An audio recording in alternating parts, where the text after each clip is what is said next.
They are in violation of the law, and if they do not report for work within 48 hours, they have forfeited their jobs and will be terminated. Welcome back to the year 1981. Ronald Reagan had just fired the air traffic controllers. Dallas was the top-rated TV show.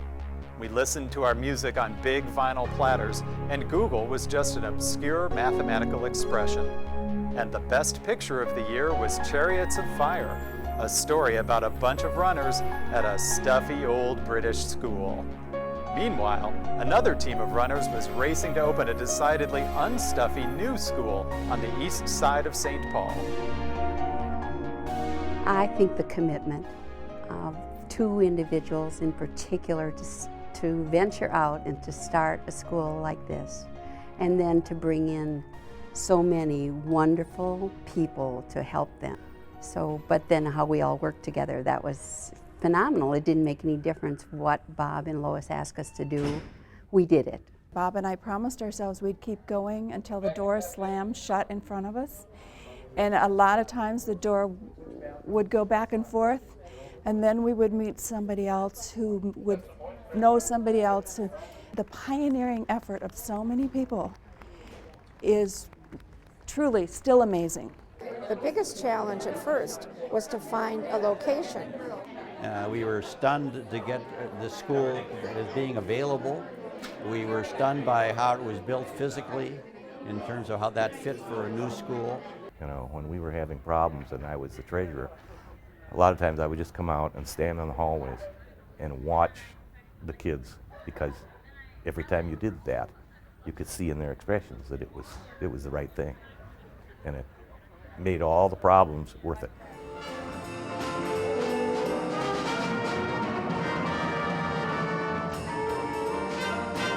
We had amazing families. The parents and the kids were as vibrant and interesting as my colleagues were, because they were willing to start in on a new venture. A plus? Hardly. Whatever, I said it's an A plus in my book. Not in mine.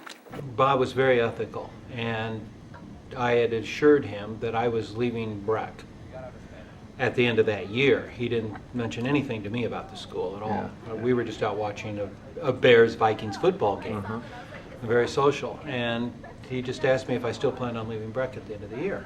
And then he unlaid the plans. Well, how about a new school? And he unlaid his plans and everything. And I said, oh yeah, that sounds as great as anything. So count me on board. Bob was at the head of the table, and he was just like, you couldn't take your eyes off him. He was so full of energy and just drive and incredible passion for this school. And everybody else was too. And you would see this picture. Here's this great huge long table, and here's this man sitting at the top, and all these other eyes are there. And the heads are going like this. It was the most exciting thing I've ever been a part of. It felt like a new adventure because the school was so young. The enthusiasm of teachers, it was like a new invention, like something they were forming, molding, creating. The spirit of collegiality here was something I had never experienced anywhere else. I had, for the first time, a sense of us with administration. It wasn't we, they. The community was so warm and encouraging, and definitely one big family, which is what I still think about MPA today. A great memory was our girls track team won the first, I think it was the first conference championship for a team in 1994. It was a big upset. It was by about half a point with the last event, and so that was a big day. Strong memory.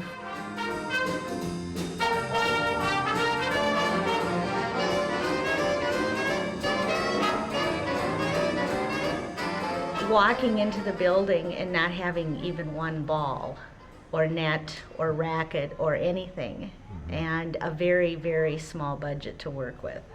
I was, and Bob just said, go ahead, do it. I'd always loved badminton, so we decided we would order some nets and play badminton. But we had no standards to put the nets on. So me and a couple other people scavenged around the school and came up with about 6 ladders. Wow. And we strung them across the gym and put the nets between them to hold up. And we had a wonderful badminton unit. 20-hour days. Yeah.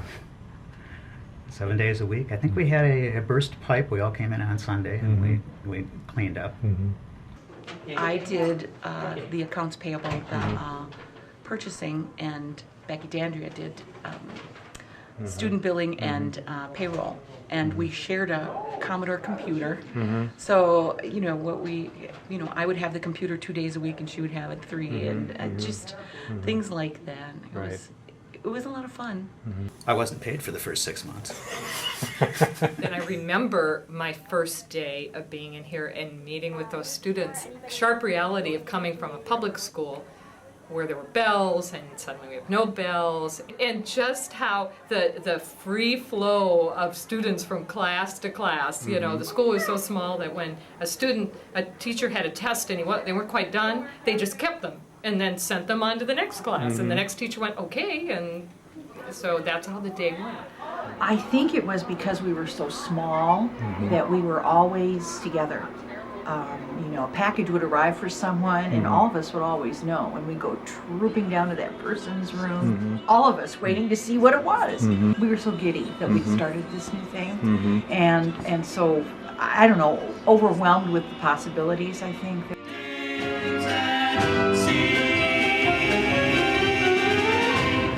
We did a faculty show that first year, and we did Cinderella, and it was a takeoff on Cinderella, actually, that was all about Mounds Park Academy. It was a blast. Ask Karen. I danced. I didn't sing, because they wouldn't let me sing. Bad. I played Cinderella, and I had 3 ugly stepsisters, one of which was Richard Meacock, one was Jim Stengel, who used to teach science. Well, I was a ballerina in that. Oh, lovely. Mr. McGahey and I. Oh, that's lovely. I can see that. Yeah. Yes, Cinderella, you silly little rat. Go fix me breakfast. Can I help you for at least a half an hour, you scumbag? There, what would you like? My son came up for an interview. And then I'll never forget, Bob asked him what he wanted to be when he grew up. And he said, a cowboy. And I thought, oh, he'll never let him in the school. A cowboy, that's not very grandiose. And then he asked him what he'd like to do with his dad, and he said wrestle. And I thought, oh, he must think that we just have this, cowboy wrestling household. But he did let him in. That was nice. I took Kirsten, my daughter, to Oak Hill Montessori, and they were talking about Mounds Park Academy. So we decided we'd go over there and take a look at it. I just remember the whole atmosphere, and I remember saying she was Lois Kreischer at the time, she was showing me around. If I ever teach again, this is where I would want to teach. And I meant it. I absolutely meant it. There was this excitement in the halls and a feeling in a school that I had never felt before.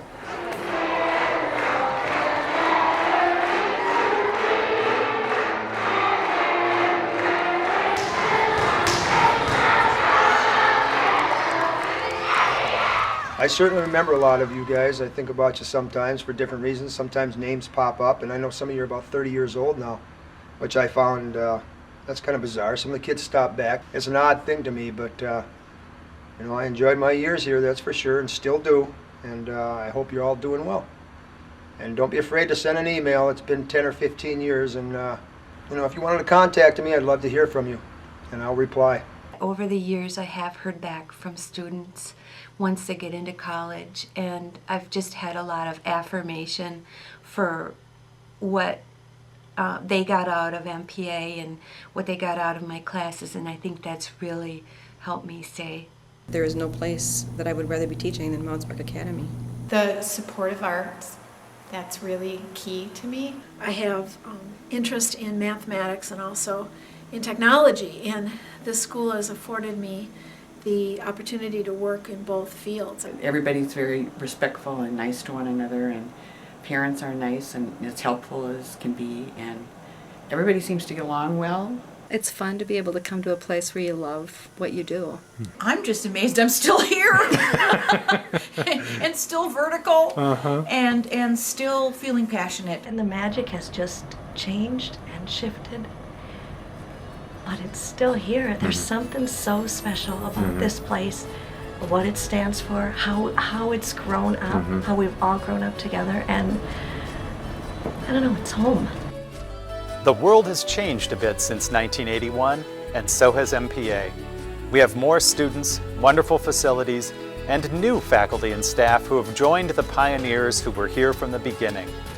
Mounds Park Academy has grown up, but that special character and spirit of the school lives on today.